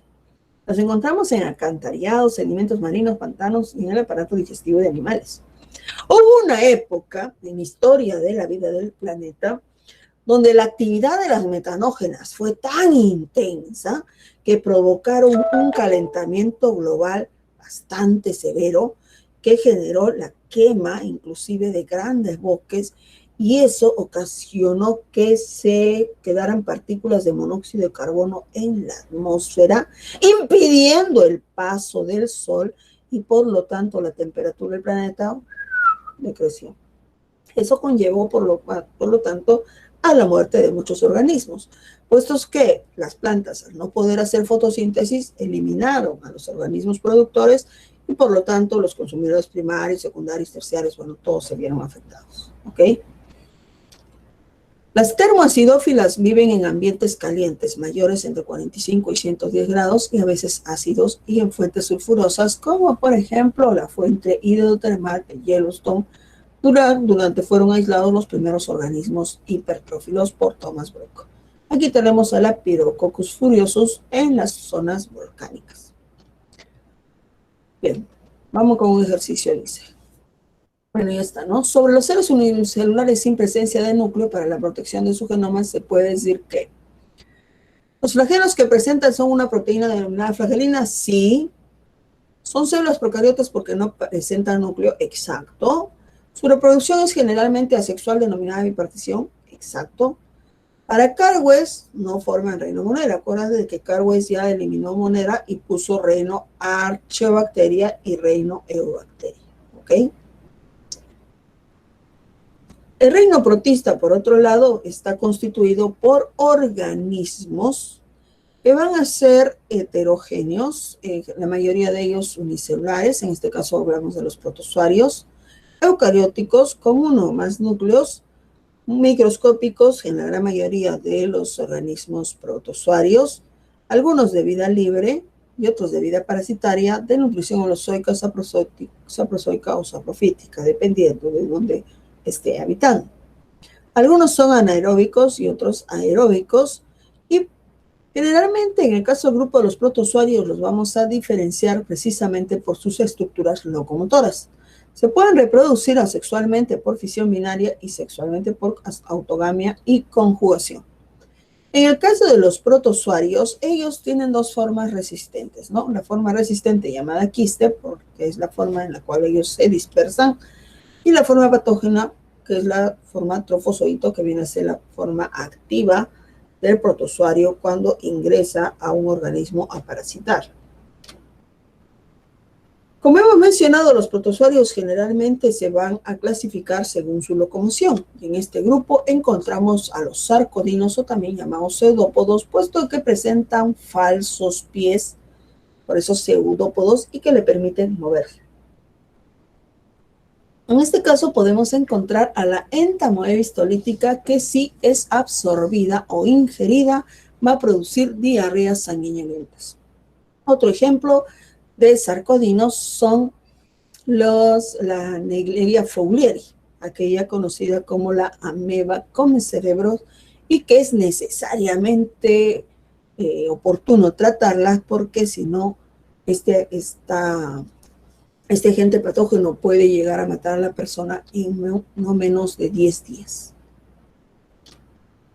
Los mastigóforos, a su vez, presentan flagelos que le permiten moverse.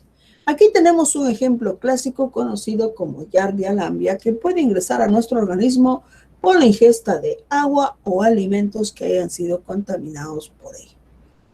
En el caso de otras de ellas, podemos encontrar, por ejemplo, al Trypanosoma cruzi, causante de la tripanosomiasis o mal de Chagas. Este protozoario ingresa a nuestro organismo por medio de la picadura de un insecto, generando ciertas afecciones, ¿no? Fiebre, dolor de articulaciones. Aquí vemos cómo se ha inflamado toda la zona ocular, ¿verdad? Ahora, por otro lado, existe uno de los individuos de estos grupos flagelados conocido como Trichomona vaginalis, productor o agente causante de la famosa tricomoniasis, que viene a ser una afección de carácter sexual, es decir, transmisión sexual que afecta tanto a varones como a mujeres, produciendo secreciones purulentas y de mal olor. Cuando aparece Trichomona vaginalis, es necesario el tratamiento con un medicamento conocido como, un ratito les digo, ¿ya? El medicamento va a ser necesario para los dos. La pareja tiene que ser tratada. Es más, si la mujer no es tratada oportunamente, puede terminar con un cuadro de esterilidad. ¿Ok?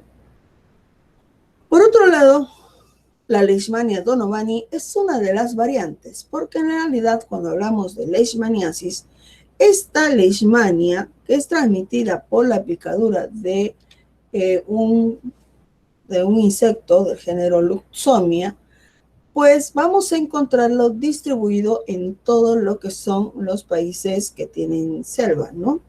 Países que están aquí afectados, ¿no? Brasil, Perú, parte de Bolivia, la parte ceja de Bolivia, también vamos a encontrar México, ¿no? Entonces ahí podemos encontrar la Leishmania peruviana y Leishmania brasilensis, que cuando este insecto deja inoculado a este protozoario, mira, carcome parte del músculo y parte de la piel del individuo al que está contaminando, ¿ok?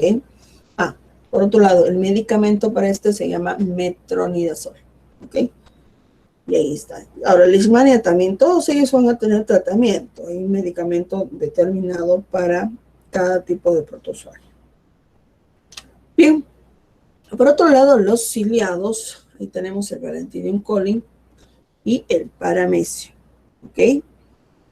En este caso, el Paramecium es de vida libre, pero el Valentinium coli produce esto conocido como balantidiasis, ¿ya? Infección que va a provocar diarreas, vómitos en el paciente y que debe ser tratado oportunamente. Por otro lado, tenemos a los esporosarios, los del género Plasmodium vivax, que produce malaria o paludismo, y el Toxoplasma gondii, que ingresa al organismo si es que no estamos desparasitando oportunamente a nuestros perros y a nuestros gatos.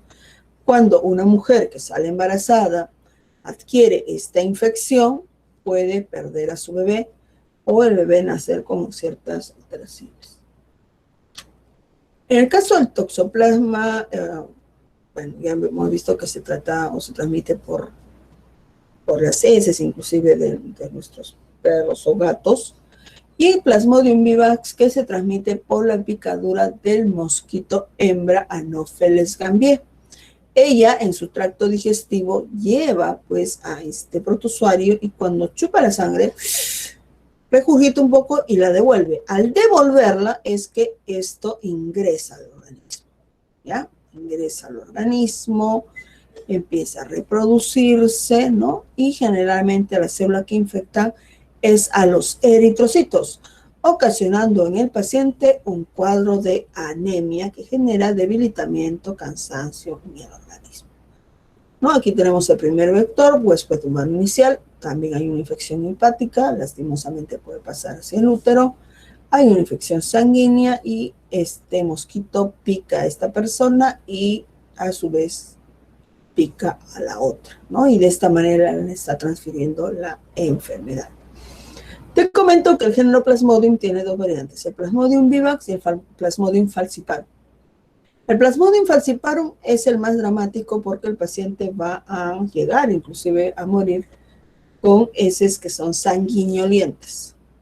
Plasmodium vivax generalmente lo vas a ver en zonas como las zonas del Nilo, por ahí, mientras que Plasmodium falciparum lo vas a ver en las zonas de selva de nuestro país. ¿Ok? Bien, chicos.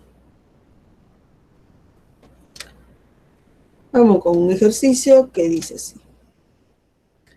Recordando lo mencionado en clase y utilizando sus conocimientos previos, identifique las afirmaciones que son correctas respecto a los seres unicelulares eucariotas. Dice, algunos, los protozoarios, cuentan con mecanismos de movilidad eficiente. Estos seres unicelulares pueden tener reproducción sexual o asexual.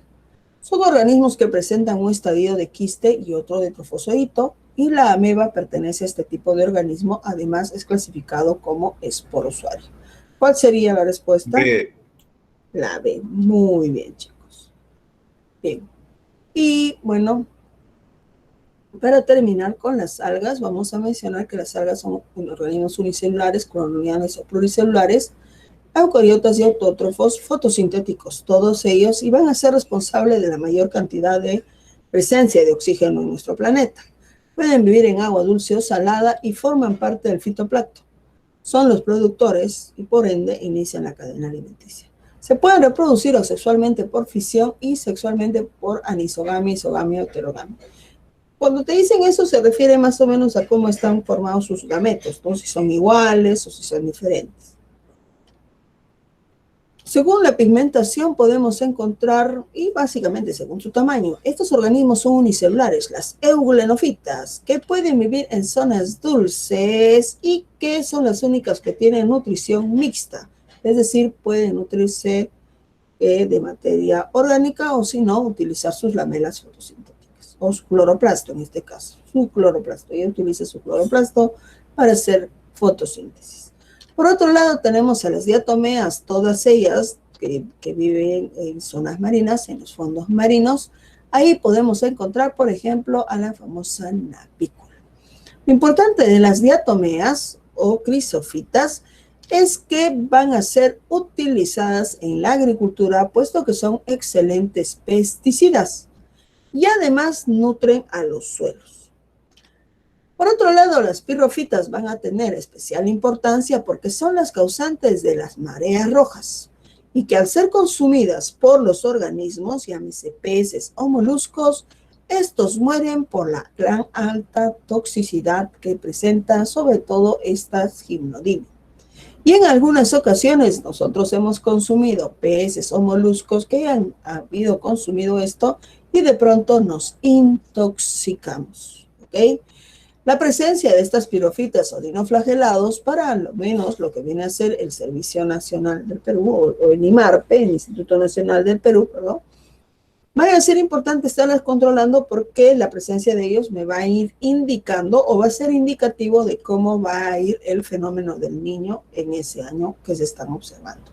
Si en algunas ocasiones ustedes han visto en las noticias que hay oleajes y de pronto ese oleaje ha dejado una gran cantidad de peces en el borde del océano, eso es porque lastimosamente estos peces han consumido a estas toxinas, a estas Gymnodinium y Peridinium, y han perecido, ¿no? Han muerto precisamente por esas toxinas y por eso varan, ¿no? Por eso varan, el mar los bota. Bien, y por último, las clorofitas, que vienen a ser las algas verdes, que son las ancestras de las plantas actuales, ¿ok? Ahí podemos encontrar, en el caso de los clorofitas, especies que viven tanto en zonas marinas como en zonas de ríos y lagos también. ¿Ok, chicos? Bien, ahí revisen su material, por favor, no se olviden. Ahí nos quedamos. Gracias, chicos. Hasta luego. Revisen su material. ¿Ya? A ver, ¿qué? Allá. Gracias. Nos vemos, chicos. Cuídense.